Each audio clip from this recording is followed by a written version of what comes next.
ನಮಸ್ತೆ ಫ್ರೆಂಡ್ಸ್, ರಾಜ್ ಜಾಬ್ಸ್ಗೆ ಸ್ವಾಗತ. ಫ್ರೆಂಡ್ಸ್, ಗ್ರಾಮೀಣ ಅಭಿವೃದ್ಧಿ ಇಲಾಖೆ ನೋಡಿ, ಗ್ರಾಮ ಅಭಿವೃದ್ಧಿ ಇಲಾಖೆಯಿಂದ ನೇಮಕಾತಿ ಹೊಸ ಸೂಚನೆ ಆಗಿರುತ್ತೆ. ಬೋತ್ ಮೇಲ್ ಅಂಡ್ ಫಿಮೇಲ್, ಪುರುಷ ಮತ್ತು ಮಹಿಳಾ ಅಭ್ಯರ್ಥಿಗಳು ಇಬ್ಬರು ಅರ್ಜಿಗಳನ್ನು ಸಲ್ಲಿಸಬಹುದಾಗಿರುತ್ತೆ. ಸಂಪೂರ್ಣವಾಗಿ ಸರ್ಕಾರಿ ಉದ್ಯೋಗಗಳು ಮತ್ತು ಕಾಯಂ ಉದ್ಯೋಗಗಳಾಗಿರ್ತವೆ ನೋಡಿ. Project manager 8 ಹುದ್ದೆಗಳಿದ್ದಾವೆ. ಹಾಗೆ BE BTech ಕೇಳಿದ್ದಾರೆ. 30ರಿಂದ 45 ವರ್ಷದ ಒಳಗಿನವರು 21,000ದಿಂದ 82,000ವರೆಗೂ ಪರ್ ಮಂತ್ ಸ್ಯಾಲರಿ ಆಗಿರುತ್ತೆ ನೋಡಿ. Regional manager 6 ಹುದ್ದೆಗಳಿದ್ದಾವೆ.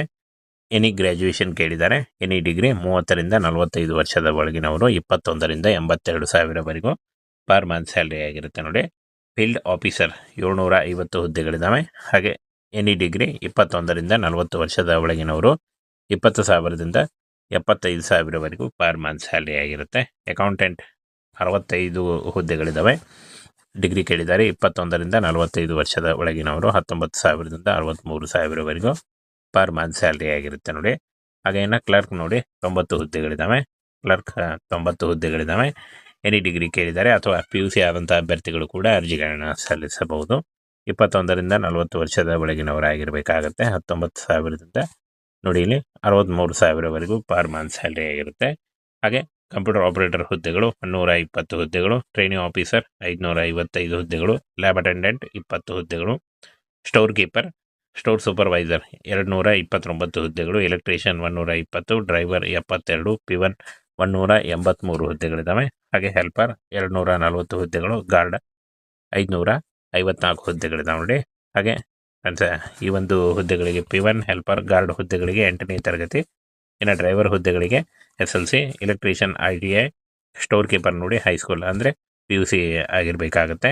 ಹಾಗೆ ಟ್ರೈನಿಂಗ್ ಆಫೀಸರ್, ಲ್ಯಾಬ್ ಅಟೆಂಡೆಂಟ್ ಈ ಹುದ್ದೆಗಳಿಗೂ ಕೂಡ PUC ಆದಂಥ ಅಭ್ಯರ್ಥಿಗಳು ಅರ್ಜಿಗಳನ್ನು ಸಲ್ಲಿಸಬಹುದಾಗಿರುತ್ತೆ. ಆನ್ಲೈನ್ ಅರ್ಜಿಗಳನ್ನು ಸಲ್ಲಿಸಬೇಕಾಗುತ್ತೆ. ಇದರ ಲಿಂಕನ್ನು ವಿಡಿಯೋ ಡಿಸ್ಕ್ರಿಪ್ಷನ್ ಬಾಕ್ಸಲ್ಲಿ ಕೊಟ್ಟಿರ್ತೀನಿ ನೋಡಿ. ಹಾಗೆ ಈ ಒಂದು ನೋಟಿಫಿಕೇಷನ್ನ ನಮ್ಮ ಟೆಲಿಗ್ರಾಮ್ ಚಾನಲಲ್ಲಿರುತ್ತೆ, ಅಲ್ಲಿ ಹೋಗಿ ಡೌನ್ಲೋಡ್ ಮಾಡಿಕೊಂಡು ಇನ್ನೂ ಹೆಚ್ಚಿನ ಮಾಹಿತಿಯನ್ನು ತಿಳ್ಕೊಳ್ಳಿ. ಫ್ರೆಂಡ್ಸ್ ನೋಡಿ, ಗ್ರಾಮ ಅಭಿವೃದ್ಧಿ ಇಲಾಖೆಯಿಂದ ನೇಮಕಾತಿಯಾಗಿರುತ್ತೆ. ಒಟ್ಟು 3,012 ಹುದ್ದೆಗಳಿದ್ದಾವೆ ನೋಡಿ. ಚಾಲಕ, ಕ್ಷೇತ್ರ ಅಧಿಕಾರಿ ಹಾಗೂ ಇನ್ನೂ ಹಲವು ಹುದ್ದೆಗಳಿದ್ದಾವೆ ನೋಡಿ. ಗ್ರಾಮ ಅಭಿವೃದ್ಧಿ ಇಲಾಖೆ ಆಗಿರುತ್ತೆ. ಹಾಗೆ 3,012 ಹುದ್ದೆಗಳಿದ್ದಾವೆ. ಅಖಿಲ ಭಾರತ ನೇಮಕಾತಿ ಆಗುತ್ತೆ. ಕರ್ನಾಟಕದಲ್ಲೂ ಕೂಡ ಹುದ್ದೆಗಳಿದ್ದಾವೆ. ಚಾಲಕ, ಕ್ಷೇತ್ರ ಅಧಿಕಾರಿ ಹಾಗೂ ಕ್ಲರ್ಕ್ ಇನ್ನೂ ಹಲವು ಹುದ್ದೆಗಳಿದ್ದಾವೆ ನೋಡಿ. ಸಂಬಳ 15,000ದಿಂದ 82,000ವರೆಗೂ ಪರ್ ಮಂತ್ ಸ್ಯಾಲರಿ ಆಗಿರುತ್ತೆ ನೋಡಿ. ಇಲ್ಲಿ ಯೋಜನಾ ವ್ಯವಸ್ಥಾಪಕರು, ಪ್ರಾದೇಶಿಕ ವ್ಯವಸ್ಥಾಪಕರು, ಹಾಗೆ ಕ್ಷೇತ್ರ ಅಧಿಕಾರಿ, ಲೆಕ್ಕ ಪರಿಶೋಧಕ, ಗುಮಾಸ್ತ, ಕಂಪ್ಯೂಟರ್ ಆಪರೇಟರ್, ತರಬೇತಿ ಅಧಿಕಾರಿ, ಪ್ರಯೋಗಾಲಯ ಸಹಾಯಕ ಹಾಗೂ ಅಂಗಡಿ ಮೇಲ್ವಿಚಾರಕ, ಎಲೆಕ್ಟ್ರಿಷಿಯನ್, ಚಾಲಕ ಮತ್ತು ಪಿವನ್, ಸಹಾಯಕ ಕಾವಲುಗಾರ ನೋಡಿ. ಇಷ್ಟೊಂದು ಹುದ್ದೆಗಳಿದ್ದಾವೆ. ಈ ಒಂದು ಹುದ್ದೆಗಳಿಗೆ ಆಯ್ಕೆ ಮಾಡಿಕೊಂಡು ನೀವು ಅರ್ಜಿಗಳನ್ನು ಸಲ್ಲಿಸಬಹುದು. 8ನೇ ತರಗತಿ, 10ನೇ ತರಗತಿ, ITI, PUC, BE BTech, any degree, ME MTech ಆದಂಥ ಅಭ್ಯರ್ಥಿಗಳು ಕೂಡ ಈ ಒಂದು ಹುದ್ದೆಗಳಿಗೆ ಅರ್ಜಿಗಳನ್ನ ಸಲ್ಲಿಸಬಹುದಾಗಿರುತ್ತೆ. ಯೋಜನಾ ವ್ಯವಸ್ಥಾಪಕರು BE BTech ಕೇಳಿದ್ದಾರೆ. ಹಾಗೆ ನೋಡಿ, ಇಲ್ಲಿ ಪ್ರಾದೇಶಿಕ ವ್ಯವಸ್ಥಾಪಕರು, ಕ್ಷೇತ್ರ ಅಧಿಕಾರಿ, ಲೆಕ್ಕ ಪರಿಶೋಧಕ ಮತ್ತು ಗುಮಾಸ್ತ ಪದವಿ ಕೇಳಿದ್ದಾರೆ. ಹಾಗೆ ಕಂಪ್ಯೂಟರ್ ಆಪರೇಟರ್ PUC, ತರಬೇತಿ ಅಧಿಕಾರಿ SLC ಆಗಿರಬೇಕಾಗತ್ತೆ. ಪ್ರಯೋಗಾಲಯ ಸಹಾಯಕ PUC, ಅಂಗಡಿ ಮೇಲ್ವಿಚಾರಕ SLC, ಎಲೆಕ್ಟ್ರಿಷಿಯನ್ ITI, ಚಾಲಕ SLC ಪಾಸ್ ಆಗಿರಬೇಕಾಗುತ್ತೆ.